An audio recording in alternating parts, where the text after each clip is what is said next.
Nós iremos hoje estudar o segundo capítulo do livro A Bíblia e Sua Família. Estudo este, então, que faz parte do nosso discipulado familiar. E nos lembremos que nós já tivemos um estudo breve, uma breve introdução ao livro.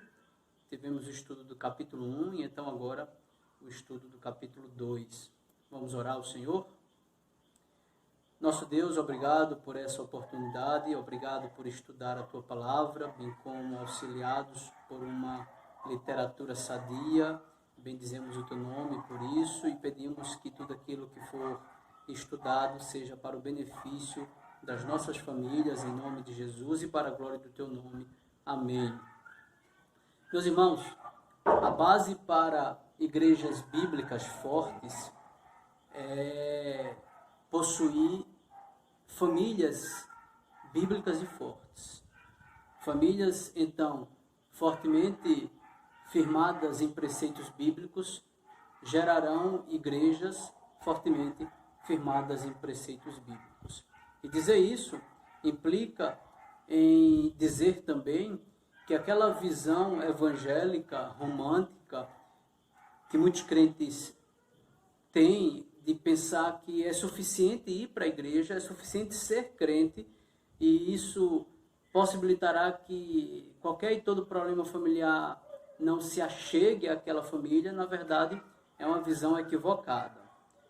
Lembremos-nos que existem princípios, existem regras, existem normas, existem orientações sobre casamento, sobre a família, tudo isso revelado nas páginas das Escrituras, e que precisam então ser obedecidos, ser conhecidos, ser obedecidos por todos, para que como resultado isso venha a gerar famílias realmente bíblicas, famílias que cultivem uma piedade sadia e que possam assim glorificar o Senhor. Em outras palavras, os casamentos e as famílias cristãs precisam primeiramente e sobretudo se fundamentar em princípios bíblicos, de modo que as igrejas formadas por essas famílias também venham a se fundamentar na vontade do Senhor, sendo assim igrejas bíblicas, igrejas fortes, igrejas realmente piedosas. No estudo passado, o estudo do capítulo 1, nós observamos que um dos princípios essenciais para esse fim é o princípio da espiritualidade do lar. Todos os membros da família, a começar de marido e de mulher, precisam estar cheios do Espírito Santo, precisam ser cheios do Espírito Santo, para que dessa maneira o contexto familiar, o contexto matrimonial seja governado pela vontade do Espírito Santo, seja governado pelo Espírito Santo. E outros importantes princípios que serão estudados nesse livro têm a ver com o papel de cada cônjuge e mesmo de cada membro da família cristã. Nós iremos começar a estudar esses princípios nesse capítulo 2, onde iremos observar quais são as prerrogativas, quais são os deveres, quais são as responsabilidades de que cada cônjuge desempenha no casamento. E para nós entendermos isso, nós precisamos nos lembrar que Deus é o instituidor da família. Deus foi quem estabeleceu, Deus quem criou a família. E para cada família, e para a família, melhor dizendo, Deus estabeleceu funções e papéis diferentes, tanto para o homem quanto para a mulher.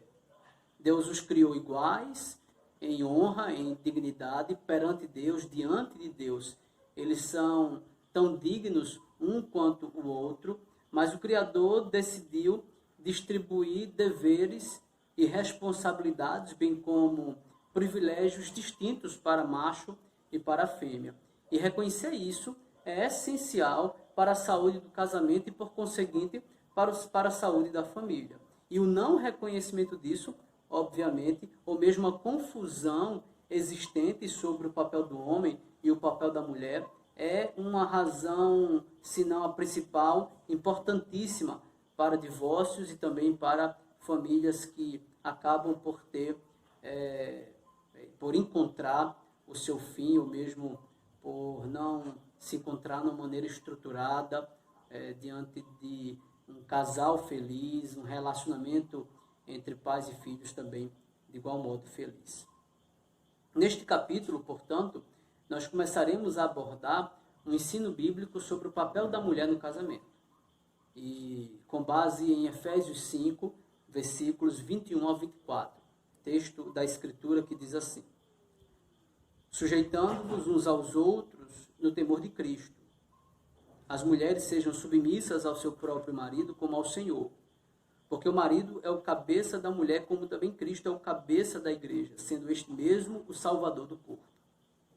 Como, porém, a igreja está sujeita a Cristo, assim também as mulheres sejam em tudo submissas ao seu marido. Olhar para esse texto em primeiro lugar, nos perguntar por que Paulo, ao se dirigir ao casal, em primeiro lugar, começa se dirigindo para a mulher. E para responder isso, nós precisamos entender duas coisas importantes do texto: o tema do texto e o arranjo pelo qual Paulo ensina o assunto principal que subjaz ao texto. E o tema do texto se trata de submissão, conforme Efésios 5, versículo 21. Sujeitando-vos uns aos outros no temor de Cristo. Mas o arranjo através do qual Paulo ensina esse princípio da submissão é que ele desenvolve esse tema em 3 pares de relacionamento. Do versículo 22 ao 33, o par esposa e marido. No capítulo 6, versículos 1 a 4, o par filhos e pais. E, por fim, nos versículos 5 a 9 do capítulo 6, o par servos e senhores. E observe bem, esse é o arranjo ao qual me refiro. Em cada um desses pares, ele trata primeiramente dos deveres e das responsabilidades dos que estão subordinados. E em seguida, somente em seguida, ele trata dos deveres e responsabilidades daqueles que estão em posição de autoridade. E é justamente por isso, no que tange ao casamento, é que Paulo começa com as esposas, seus deveres, suas responsabilidades, e depois, somente depois, ele fala do marido, seus deveres e suas responsabilidades. Tendo respondido essa primeira pergunta, a segunda pergunta tem a ver com o significado do verbo sujeitar-se, sujeitando-vos uns aos outros no temor de Cristo, e também o versículo 22 menciona as mulheres sejam submissas ao seu próprio marido. O que Paulo quer dizer com este verbo sujeitar-se? E literalmente, quando esse verbo se encontra na voz passiva, como é o caso aqui, ele possui o significado de colocar-se abaixo de, sob a autoridade de alguém. Algumas opções de tradução diferentes é subordinar-se, submeter-se, sujeitar-se, obedecer. Esse verbo era usado no contexto militar e expressava a atitude do subordinado ao seu superior em termos de hierarquia. É o mesmo verbo utilizado em outras passagens, quando Paulo menciona a relação, e Pedro também, a relação de servo e senhor, bem como quando Paulo, lá em Romanos 13, menciona a relação de cidadãos e governantes. No texto de Efésios 5, em particular, e mais particularmente os versículos 22 a 25, Paulo explica que esse verbo, Paulo usa, melhor dizendo, esse verbo de 3 maneiras, ou ele se refere à submissão de 3 maneiras. A primeira maneira é por meio de uma analogia. Aqui, Paulo vai mostrar que a esposa deve se submeter ao seu próprio marido, como todos os crentes devem se submeter ao Senhor Jesus.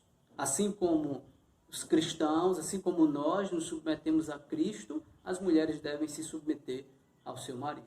A segunda maneira é que Paulo nos dá um exemplo. E o exemplo é justamente o relacionamento entre Cristo e a igreja. assim como Cristo é a autoridade sobre a igreja, e assim como a igreja se submete à autoridade do cabeça que é Cristo, a mulher deve se submeter à autoridade do cabeça do lar, o marido. E por último, a última maneira pela qual Paulo menciona o seu ensino da submissão no contexto do casamento é delimitando a extensão do mandamento. E ele fala isso especificamente no versículo 24, quando ele diz: as mulheres sejam em tudo submissas ao seu próprio marido, ao seu marido. Portanto, as mulheres devem se sujeitar ao seu esposo em tudo. Nós entenderemos, meus irmãos, melhor o sentido do verbo sujeitar-se se nós olharmos para Efésios 5 de uma maneira mais ampla. E para isso é importante que nós entendamos que essa passagem sugere que o verbo submeter é dar-se incondicionalmente para completar o outro. Envolve, portanto, sacrificar-se para fazer que o relacionamento com o outro seja saudável. Deixe-me exemplificar isso aqui no contexto do casamento. O marido, de acordo com Paulo, tem uma responsabilidade, um dever, um duro dever de guiar sua família a Deus. Eu e minha casa serviremos ao Senhor. É responsabilidade do marido guiar sua família a Deus, mesmo que com o sacrifício de sua própria vida. Nesse caso, essa é a missão do homem. E o que Paulo menciona é que a mulher tem uma submissão, no sentido de que o papel da mulher é apoiar, ajudar, sustentar o marido no desempenho dessa missão. E nesse caso, percebam bem, o alvo da submissão feminina é muito mais amplo do que mera aceitação resignada dos valores comportamentais e morais do marido. Apesar disso, a ideia de que a mulher deve ser submissa tem provocado algumas reações na igreja. Observem que o marido deve levar sua família a Deus. A mulher deve ser a apoiadora dessa missão, fazendo da missão do seu marido a sua missão, uma submissão, portanto. Mas, embora isso por si só já seja lindo, de impressão de muitos na igreja evangélica que isso não deve ser ensinado ou crido. Há quem negue a autoridade dessa epístola, por exemplo, por não acreditar que Paulo seria capaz de ensinar submissão. Ou mesmo há quem diga que essa epístola é uma epístola na qual Paulo expressa o machismo, reflete o machismo da sua época. E obviamente que o problema disso, meus queridos, é que pensar dessa maneira acaba por solapar a autoridade da Escritura. E nesse sentido, nós precisamos pontuar o significado, o sentido do mandamento de Paulo não pode ser ignorado. E é muito claro. O que Paulo está dizendo é que a ideia que subjaz à submissão, à missão da mulher e ao verbo sujeitar-se é que alguém tem autoridade e outro se submete à sua autoridade. E diante disso, duas observações devem ser feitas para que, de alguma maneira, nós não venhamos a dar voz aos que dizem que a Bíblia e o cristianismo são responsáveis pela opressão, pela degradação da mulher. Em primeiro lugar, nós precisamos compreender que o conceito bíblico de submissão não implica em inferioridade da pessoa que está sujeita, tampouco implica em superioridade daquela que está em posição de autoridade. O conceito bíblico de submissão, de sujeitar-se a, trata de funções, não de valor pessoal. Homem e mulher são iguais em dignidade e honra. Em segundo lugar, é importante também entendermos que a submissão requerida da mulher nunca é subserviente, cega, tampouco absoluta.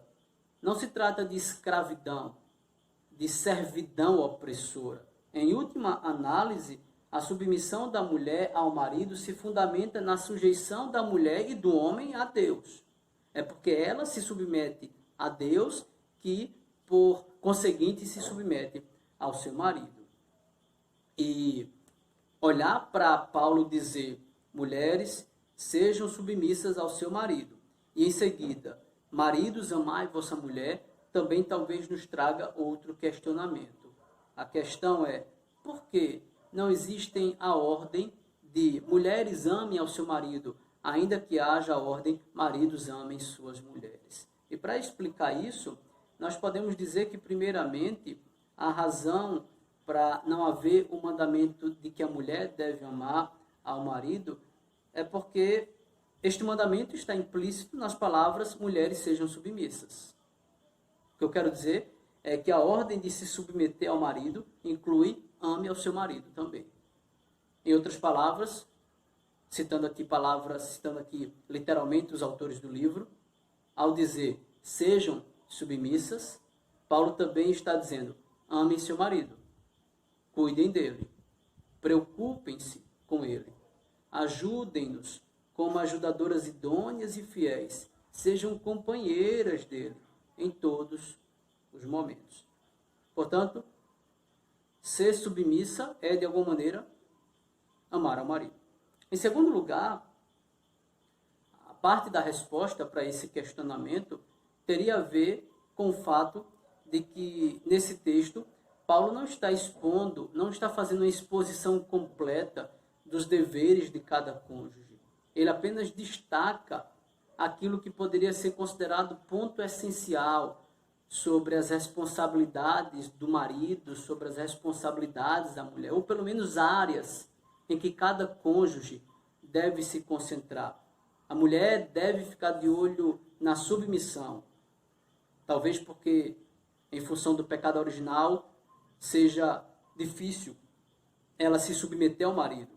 O marido deve focar no amor. E talvez também porque, em função do pecado original, seja difícil para o homem amar. Fato é, Paulo apenas lista aqui aquele que deve ser o foco central do homem e da mulher. E apenas abrindo um parênteses aqui, que a mulher deve amar ao marido, está claro não só nos preceitos bíblicos sobre o fato de termos que amar uns aos outros, mas há um texto em particular que fala disso para as mulheres, que é Tito, capítulo 2, versículos 3 e 4, que dizem assim: quanto às mulheres idosas, semelhantemente que sejam sérias em seu proceder, não caluniadoras, não escravizadas a muito vinho, sejam mestras do bem, a fim de instruírem as jovens recém-casadas a amarem ao marido e aos seus filhos. Vejam que diante desse texto, onde claramente existe a ordem para a mulher amar ao seu marido, 3 conclusões nós podemos chegar. Eu quero mencioná-las para que nós atentemos bem ao significado desse texto, pelo menos ao significado básico desse texto. E a primeira conclusão é que, com relação ao amor, devemos aprendê-lo. O amor deve ser aprendido.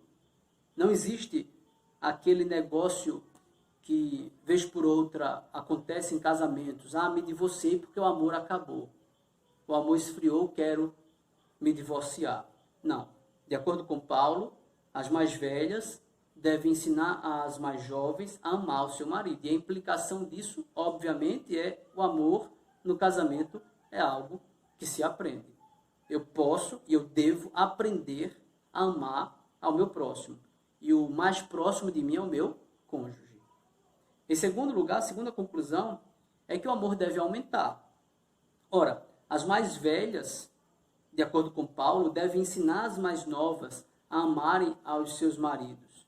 E a implicação disso é que as mais velhas sabem amar aos seus maridos de uma maneira mais bíblica e piedosa do que as mais jovens sabem amar aos seus maridos. Ao longo dos anos, isso pode ser inferido do texto, ao longo dos anos, o amor da esposa pelo marido aumenta, deve aumentar, deve se tornar mais concreto, mais enraizado, mais abundante, mais bíblico, mais fervoroso, mais piedoso. Amor esfriar, amor acabar, não significa algo piedoso, porque de acordo com a inferência que eu estou tirando desse texto, o contrário deve acontecer. As mais velhas, com mais vivenciando o seu contexto do casamento, mais amam ao seu marido. Elas se tornam mestras, não só amando abundantemente ao seu marido, mas podendo ensinar as mais novas a amarem aos seus maridos. Mas não só aos seus maridos, aos seus filhos também. Daí eu tiro a minha terceira conclusão. O amor aos filhos sendo encorajados é um encorajamento para que as moças, para que as mulheres tenham filhos, para que as que casam tenham filhos. Isso é importante numa época em que mulheres querem fazer a sua carreira profissional e até mesmo numa época em que os casais preferem criar cachorros a filhos, e as mulheres, nesse texto, devem aprender a amar não só maridos, mas filhos. Isso deve ser um incentivo para ter filhos. Isso deve ser um incentivo para que a mulher cumpra uma das suas missões: ter filhos, procriar, encher este mundo de filhinhos crentes. Fechando esse grande parênteses, irmãos, nós precisamos voltar ao tema e tratar dos motivos para a mulher se sujeitar ao seu marido com base em Efésios capítulo 5. E lá em Efésios 5, Paulo dá algumas razões para isso. 2 razões especificamente falando. E a primeira delas é a razão devocional. A razão devocional para a mulher se submeter ao seu marido. E a razão devocional se encontra no versículo 21. Sujeitando-vos uns aos outros no temor de Cristo. Na verdade, sempre que o nome Cristo aqui é mencionado, de alguma maneira aponta para esta razão devocional. Porque o que Paulo está dizendo é que, por causa de Cristo, e porque a mulher se submete a Cristo, ela deve se sujeitar ao seu marido. Ou, o que é que significa se submeter ao marido? Significa, uma vez que a mulher se submete a Cristo, como resultado inevitável de sua devoção ao seu Senhor, ela se submete também ao seu marido. O texto paralelo de Colossenses, capítulo 3, versículo 18, que diz assim: esposas, sede submissas ao próprio marido como convém no Senhor, nos ajuda a entender isso, porque a expressão como convém no Senhor aponta que a submissão é conveniente. E qual é a conveniência da submissão? Primeiramente, eu posso dizer que ela é conveniente porque o Senhor a determinou. Ou seja, a mulher, por amor e reverência a Cristo, faz desse um mandamento a ser seguido. É convenientemente bíblico para a mulher se submeter ao seu marido. Além disso, o Senhor é aquele que tudo observa. E uma mulher que se submete a Cristo é ciente do fato de que ela está sempre diante da face de Cristo, diante da face de Deus, em plena e contínua comunhão com o seu Senhor. E uma vez que Cristo é aquele que está o tempo todo vendo as ações, os pensamentos, as palavras da mulher, ela se submete com o coração disposto e voluntário ao seu marido também por esta razão. Mas eu também posso dizer que essa submissão que é conveniente é com relação a todas as coisas conforme determinadas e ordenadas pelo Senhor. Ou seja, a submissão da mulher ao marido é nas coisas e somente nas coisas delegadas pelo Senhor ao marido. Dessa maneira, a mulher se submete ao marido, se submetendo também a Cristo.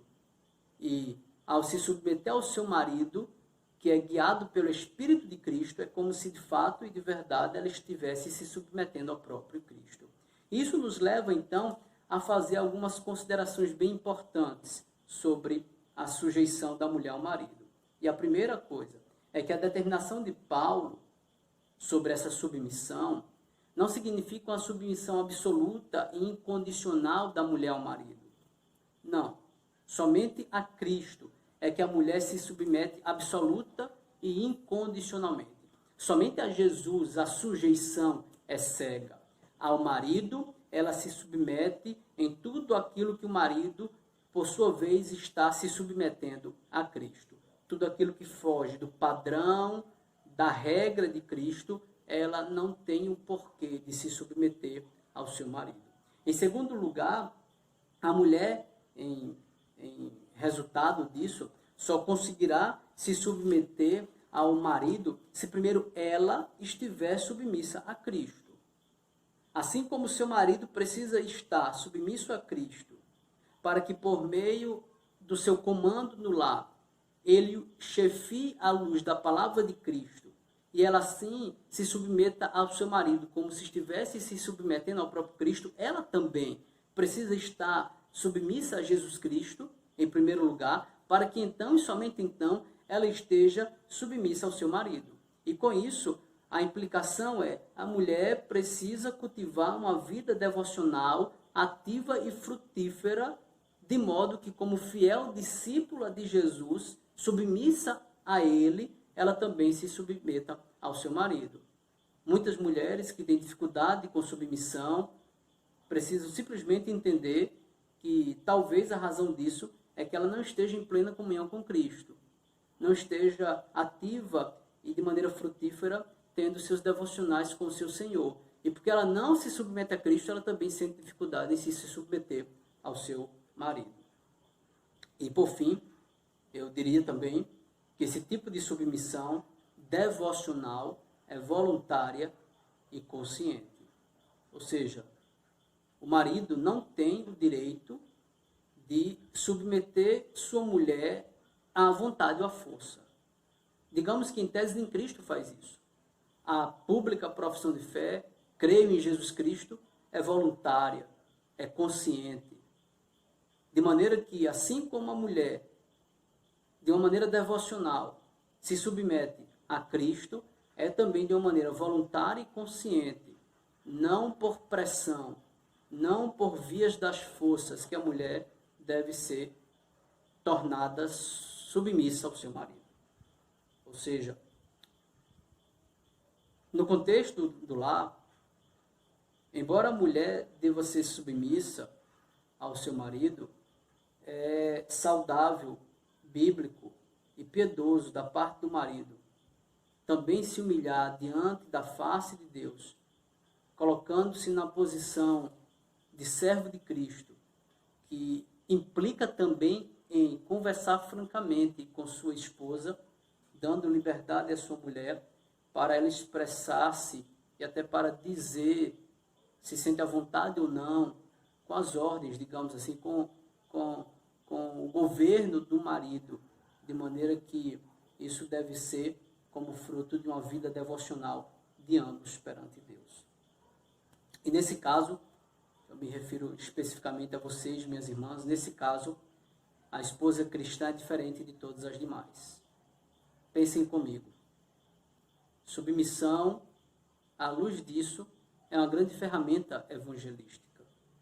Imagine se você, sendo submissa ao seu marido, talvez mais culta que seu marido, talvez mais bem preparada intelectualmente do que ele, talvez mais espiritual do que ele, mas sendo submissa ao seu marido.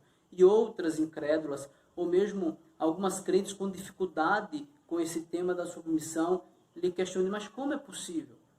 Como você consegue concordar em ser submissa? Como você consegue ser submissa? E daí, a resposta da mulher cristã submissa vem a ser uma ferramenta evangelística ou de instrução para cristãs mais fracas nesse assunto. É por causa do Senhor que eu consigo ser submissa.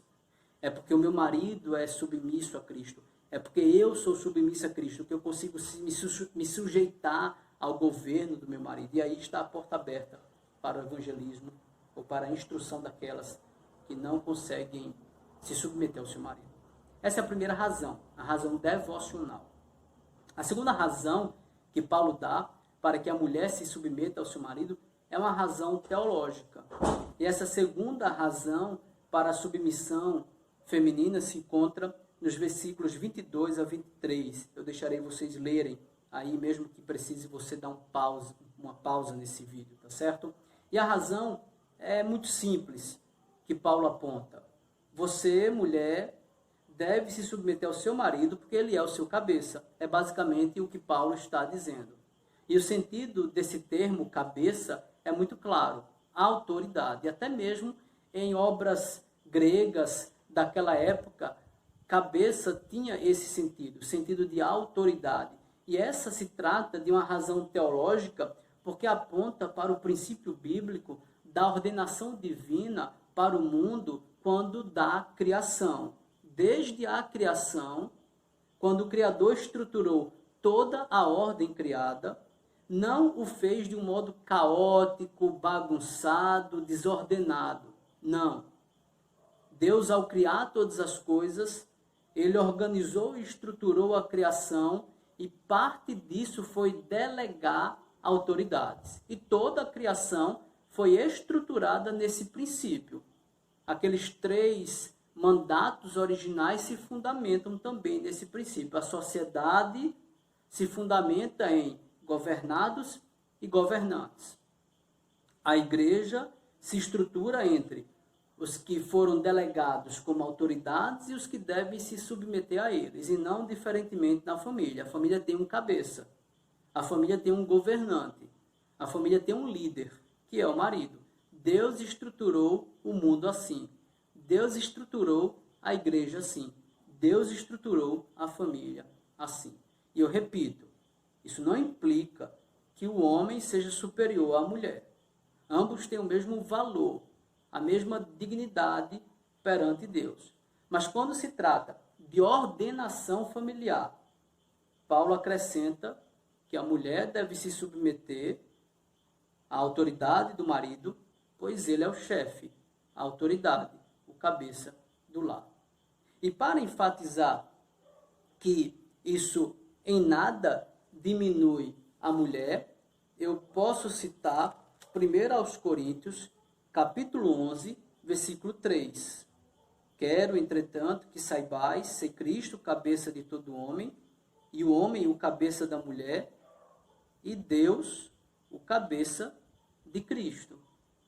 Diante desse texto, observe bem, Deus é o cabeça de Cristo. Diante desse texto, é necessário dizer que a fé cristã ortodoxa crê que Deus, o Filho, é igual a Deus, o Pai, em glória, honra, dignidade, poder. Pai e filho são coiguais. Mas para cumprir o propósito da redenção, a teologia ortodoxa cristã também diz que Cristo se submeteu voluntariamente ao Pai. Ele esvaziou-se de sua glória, ele encarnou-se como homem. E é nesse sentido que o Filho é submisso ao Pai, que o Filho tem o Pai por sua cabeça. O Pai é o cabeça do Filho no que diz respeito ao plano da redenção. O Filho se submeteu à autoridade do Pai no que tem a ver com o plano da salvação. E isso em nada diminui o Filho.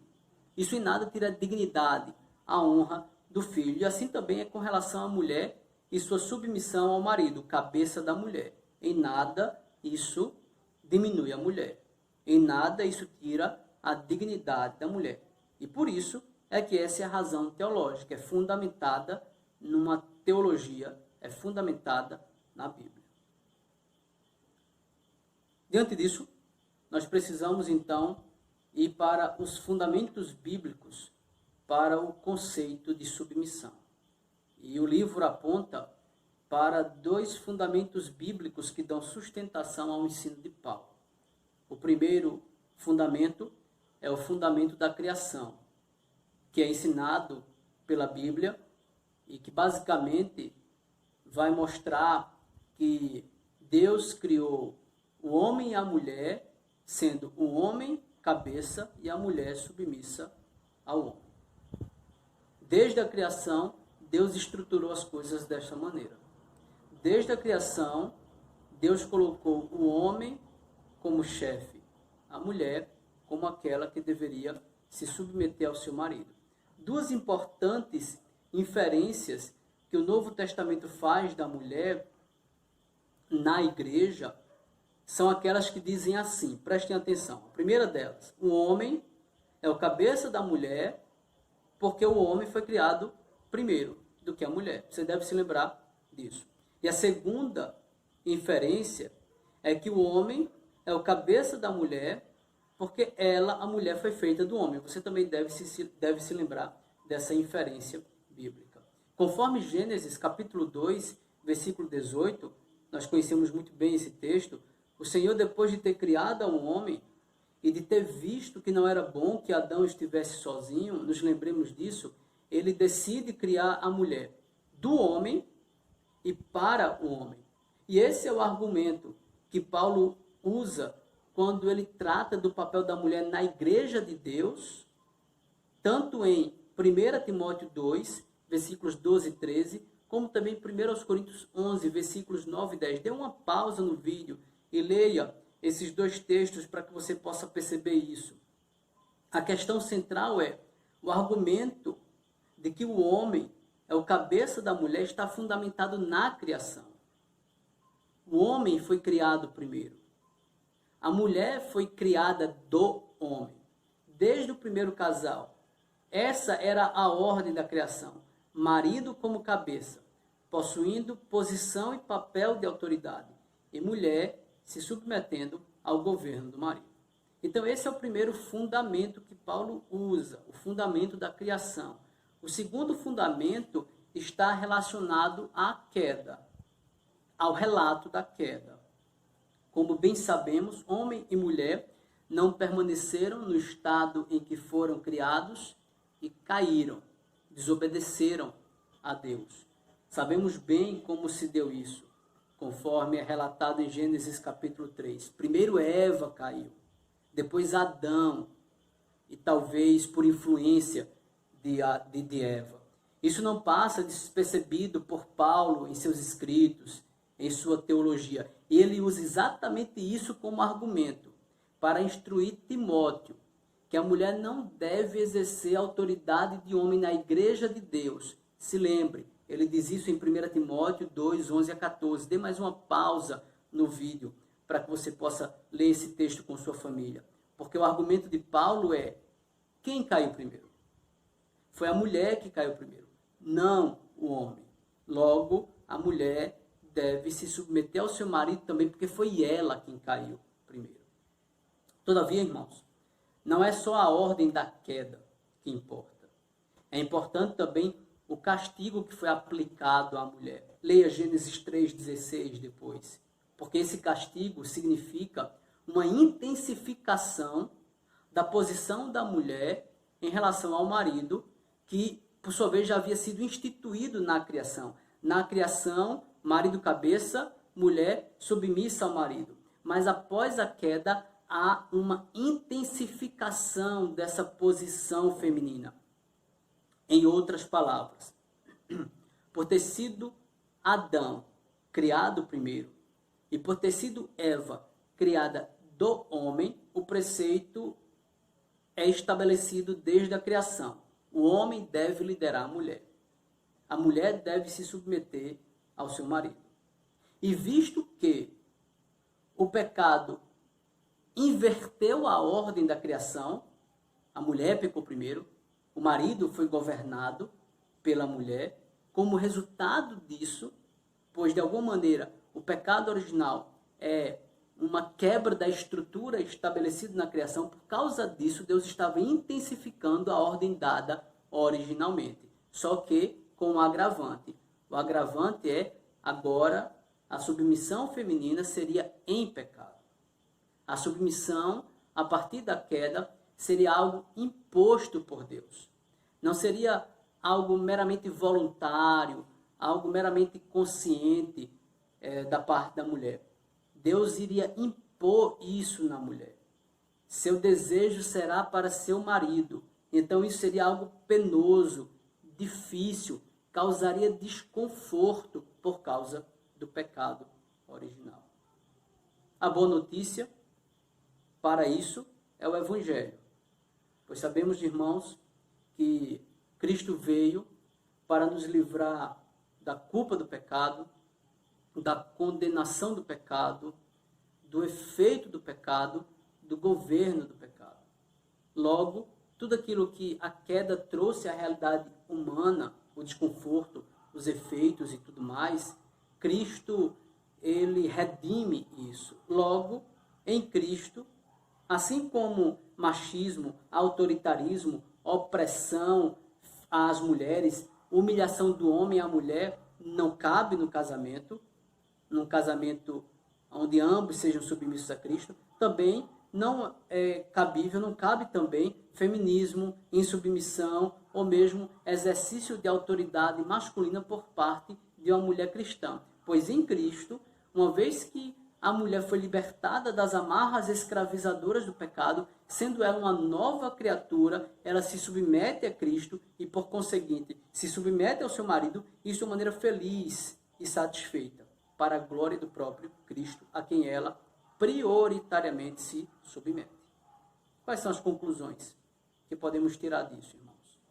A primeira delas, a ordem de submissão de Paulo não pode ser vista contextualmente. Não se trata de uma questão de costume dos povos. Não tem a ver com a sociedade machista passada. É uma verdade teológica. É uma verdade bíblica. Logo, ser submissa é permanente para todas as épocas, para todos os lugares. Em segundo lugar, essa doutrina não implica, e é algo que nós precisamos enfatizar mais uma vez, em superioridade masculina, nem em inferioridade feminina. Não é nem uma supervalorização do homem, nem uma desvalorização da mulher. Isso, obviamente, não significa quem use essa doutrina de uma maneira errada, que cause opressão nas mulheres. A Idade Média está aí para nos mostrar isso. Não. Entretanto, quando isso acontece, isso não significa a doutrina bíblica. Isso é um abuso da doutrina bíblica. Não se trata da verdade revelada por Deus. Em terceiro lugar, atentem bem, queridos irmãos, o problema básico de muitas famílias com dificuldade de praticar isso tem a ver, primeiro, com um problema com autoridade. Filhos insubmissos com relação aos seus pais, esposas insubmissas com relação ao seu marido. A questão é, o problema primeiro precisa ser resolvido. É um problema com a autoridade. Isso, por um lado, é compreensível. Muitos homens têm abandonado o seu lar. Muitos homens têm se dedicado aos seus negócios e negligenciado a necessidade de dar atenção à sua família, pastorear a sua família. Muitos têm relegado seus filhos e sua esposa a uma posição indigna e que eles não merecem. E então isso faz com que filhos cresçam em um contexto no qual não há uma referência de autoridade masculina, de modo que isso se reflita lá na frente, nos casamentos daqueles filhos. Há muitos maridos que reclamam, ninguém me respeita em casa, meus filhos me respondem, minha esposa não me escuta. Mas a questão é, e eu me refiro a você, marido cristão, você exerce o papel de liderança que Deus lhe deu? Você assume a posição de chefe do lar com amor ou com autoridade mundana, impiedosa? Você tem investido tempo com seus filhos e com sua esposa? Você guarda um dia dedicado, uma noite talvez, dedicada a sair com sua esposa, a cultivar um bom relacionamento com ela? Você conversa, guarda momentos específicos para conversar com seus filhos, pastorear seus corações, escutar suas demandas, bem como da sua esposa? Você tem refletido uma autoridade sábia e amorosa? Ou a sua autoridade em casa tem sido um entrave para a harmonia do lar? Reflita isso, meu querido irmão. Eu preciso também me dirigir a você, minha querida irmã. A você que é casada, primeiramente. Sim, por um lado, minha irmã, você não foi chamada para ser escrava do seu marido. Você não foi chamada para ser oprimida. Você é liberta em Cristo. Você não foi chamada para ser humilhada por Ele. Sim, mas por outro lado, você foi chamada para ser escrava de Cristo. Obediente à vontade do seu verdadeiro Senhor, Jesus Cristo. E se lembre, faz parte da vontade dele que você reconheça sua posição de liderada. O líder do seu lar é o seu marido, não é você. Reconheça a autoridade dele.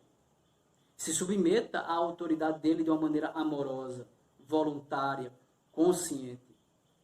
Se você for mais culta, mais preparado do que ele, e até mesmo se você for mais espiritual do que ele, tiver mais tempo de evangelho do que ele, não importa. Ele é a autoridade que Deus colocou na sua vida. Talvez você tenha um gênio forte, autoritativo.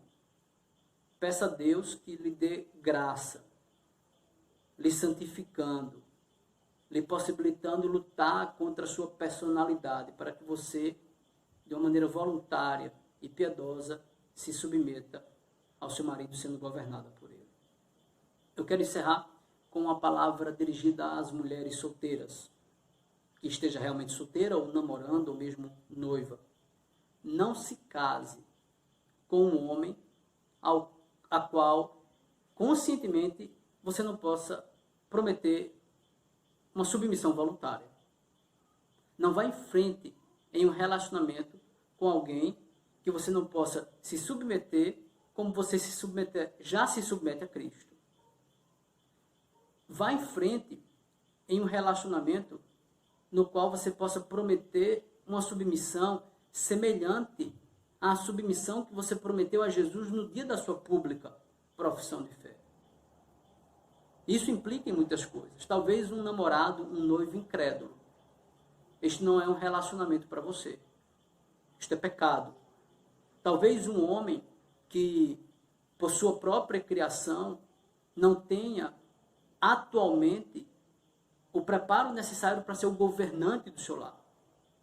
Logo, talvez ele precise de um discipulado, de um doutrinamento, de uma catequese. Mas o ponto é, se prepare para ser submissa ao seu marido. E só vá em frente em um relacionamento no qual você pode prometer submissão ao homem, semelhantemente à submissão que você prometeu a Cristo. No mais, a minha esperança é que esse tema cause conforto e consolo para as famílias e que através desse ensino vocês sejam abençoados com harmonia e com felicidade no lar. Deus nos abençoe. Amém. Até o próximo estudo.